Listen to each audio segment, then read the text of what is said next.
സമരത്തിൽ പങ്കെടുത്തതിന് വിദ്യാർത്ഥിയെ എൻസിസിയിൽ നിന്ന് പുറത്താക്കി സ്വാശ്രയ മാനേജ്മെന്റിന്റെ പീഡനം. കോഴിക്കോട് കള്ളൻതോട് KMCT പോളിടെക്നിക് വിദ്യാർത്ഥി രോഹിത്തിനെയാണ് പുറത്താക്കിയത്. കഴിഞ്ഞ ദിവസം നടന്ന എൻസിസി ക്യാമ്പിലും പരീക്ഷയിലും പങ്കെടുക്കാൻ രോഹിത്തിനെ അധ്യാപകൻ അനുവദിച്ചില്ല. സ്ഥാപനത്തിന്റെ നിയമങ്ങൾ പാലിക്കാത്തതിനെ തുടർന്നാണ് എൻസിസിയിൽ നിന്ന് പുറത്താക്കിയതെന്നാണ് കോളേജ് പ്രിൻസിപ്പലിന്റെ വിശദീകരണം. ഈ മാസം 1-ന് കോഴിക്കോട് കളൻതോടിലെ KMCT പോളിടെക്നിക് കോളേജിൽ നടന്ന സമരത്തിൽ 2ാം വർഷ EC വിദ്യാർത്ഥിയായ KP രോഹിത്തും പങ്കെടുത്തിരുന്നു. വിദ്യാർത്ഥികളുമായി മാനേജ്മെന്റ് ഉണ്ടാക്കിയ കരാർ നടപ്പാക്കണമെന്നാവശ്യപ്പെട്ടായിരുന്നു സമരം. അന്ന് വൈകിട്ട് ക്യാമ്പസിലെ NCC ഗ്രൂപ്പിൽ നിന്ന് രോഹിത്തിനെ പുറത്താക്കിയതായി വാട്സപ്പ് സന്ദേശം ലഭിച്ചു.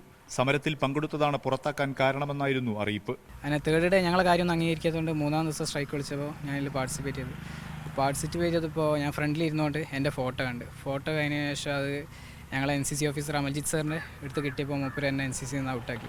താമരശ്ശേരി DYSPയുടെ മധ്യസ്ഥതയിൽ നടന്ന ചർച്ചയിൽ രോഹിത്തിനെ തിരിച്ചെടുക്കാമെന്ന് മാനേജ്മെന്റ് സമ്മതിച്ചുവെങ്കിലും നടപ്പായില്ല. പിന്നീട് നടന്ന NCC ഫയറിംഗ് ക്യാമ്പിലും കഴിഞ്ഞ ശനിയാഴ്ച നടന്ന B സർട്ടിഫിക്കറ്റ് പരീക്ഷയിലും NCCയുടെ ചുമതലയുള്ള അധ്യാപകൻ അമൽജിത്ത് രോഹിത്തിനെ പങ്കെടുപ്പിച്ചില്ല. മീറ്റിംഗ് വിളിച്ചപ്പോൾ എന്നോട് കയറേണ്ട പറഞ്ഞു. എന്നിട്ട് അന്ന് വൈകുന്നേരം ഈ ശനിയാഴ്ച B സർട്ടിഫിക്കറ്റ് എക്സാമാണ്. ആ എക്സാം ചെയ്തതിൽ NCC കാര്യമുള്ളൂ.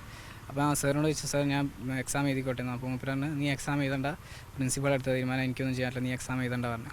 ഇതേക്കുറിച്ച് പ്രിൻസിപ്പൽ കുമുദിനിയോട് അന്വേഷിച്ചപ്പോൾ എല്ലാം NCC ചുമതലയുള്ള അധ്യാപകന്റെ തീരുമാനമാണെന്നായിരുന്നു ആദ്യ പ്രതികരണം. കോളേജിന്റെ അച്ചടക്കത്തിനെതിരെ പ്രവർത്തിച്ചാൽ ഇത്തരം നടപടികളുണ്ടാകുമെന്നും പ്രിൻസിപ്പൽ വിശദീകരിച്ചു. ഇതോ അനുസരിക്കാൻ അവര് ബാധ്യതരല്ലേ,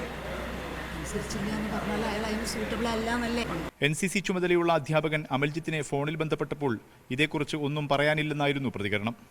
നിയന്ത്രിക്കുമെന്ന് സർക്കാർ നിരന്തരം പറയുന്നുണ്ടെങ്കിലും സ്വാശ്രയ മാനേജ്മെന്റുകളുടെ വിദ്യാർത്ഥി പീഡനം ഇപ്പോഴും തുടരുകയാണ്.